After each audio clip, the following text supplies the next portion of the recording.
Nuclear magnetic resonance, or NMR, is probably the most important technique for finding the structures of organic compounds. So much so that there is a saying, when the NMR goes down, the organic chemists go home. The principle of NMR is based on the fact that certain nuclei with odd atomic mass or atomic number, such as hydrogen-1, carbon-13, fluorine-19 and phosphorus-31, have a property called spin. This means that they have a magnetic field similar to that of a bar magnet. When placed in an external magnetic field, these nuclear magnets can line up in one of two ways, with or against the applied field. These two different states have slightly different energy levels. Electromagnetic radiation, which has an energy corresponding to the gap between these two states, can cause these nuclear magnets to flip from a low-energy state to a high-energy one. The size of the energy gap determines the frequency of radiation required. Each element has its own particular frequency, but they all lie within the radio part of the spectrum. We will concentrate on hydrogen-1 NMR. This is often called proton NMR because the hydrogen nucleus is just a single proton.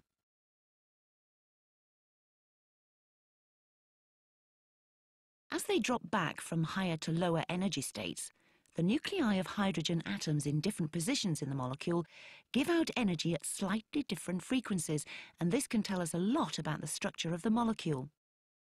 For example, in ethanol, CH3CH2OH, the three CH3 hydrogens will give a slightly different frequency than the two CH2 hydrogens, which will be different again from that of the single OH hydrogen.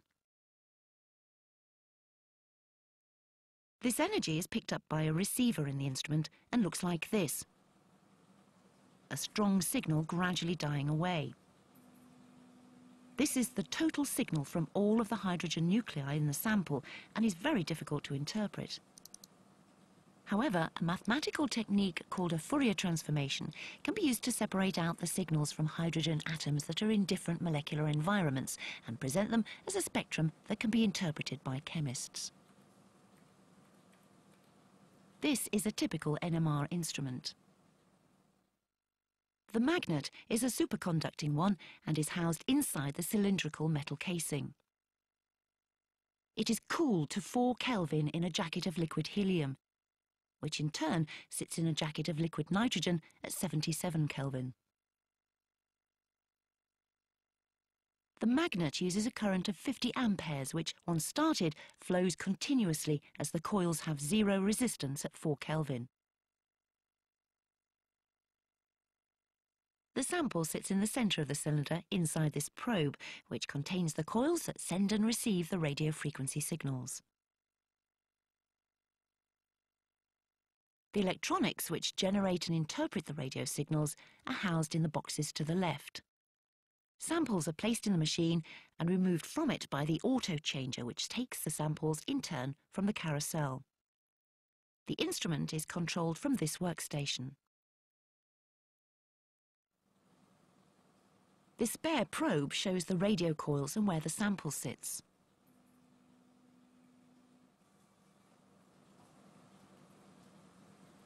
Here we will run the proton spectrum of ethanol.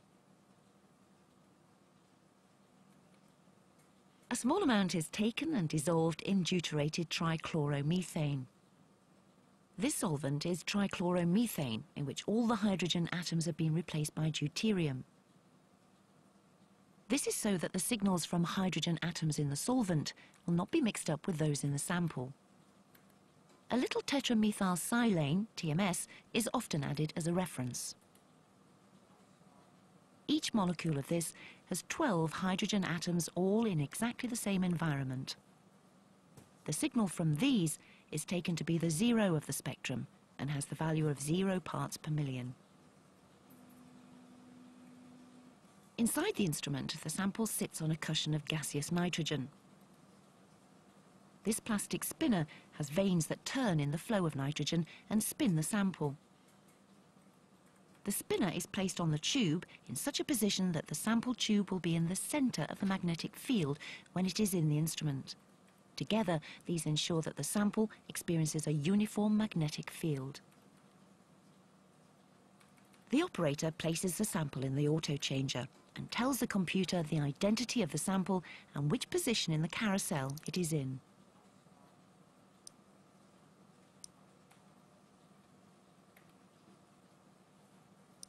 The auto-changer selects the correct sample and places it in the instrument. The sample is lowered gently into the probe on a cushion of nitrogen so that it sits in the centre of the magnetic field and the radio coils.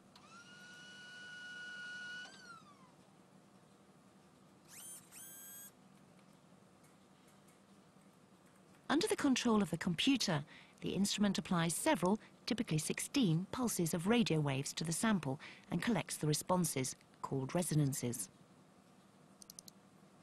These resonances are summed up by the computer and processed to give a spectrum. This takes about 5 to 10 minutes. Here is the spectrum of ethanol. The peak to the far right is that from the TMS reference.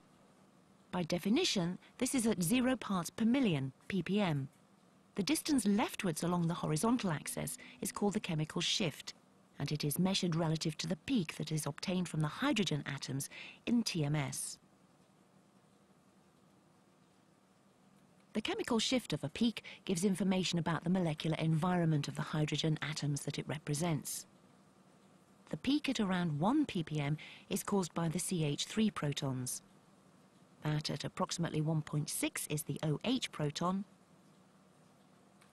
and that at approximately 3.5 ppm is from the CH2 protons.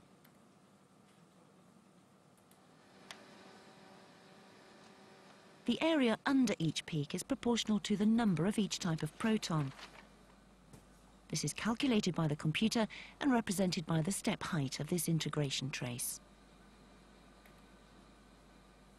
A closer look at the spectrum shows that the peaks are in fact split into groups of peaks called multiplets with particular patterns.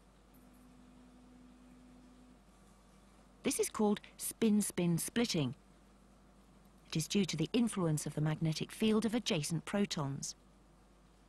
Two adjacent protons split a peak into 3 with heights in the ratio 1 to 2 to 1. And 3 adjacent protons produce 4 peaks with height ratios 1 to 3 to 3 to 1. This is sometimes called the n+1 rule.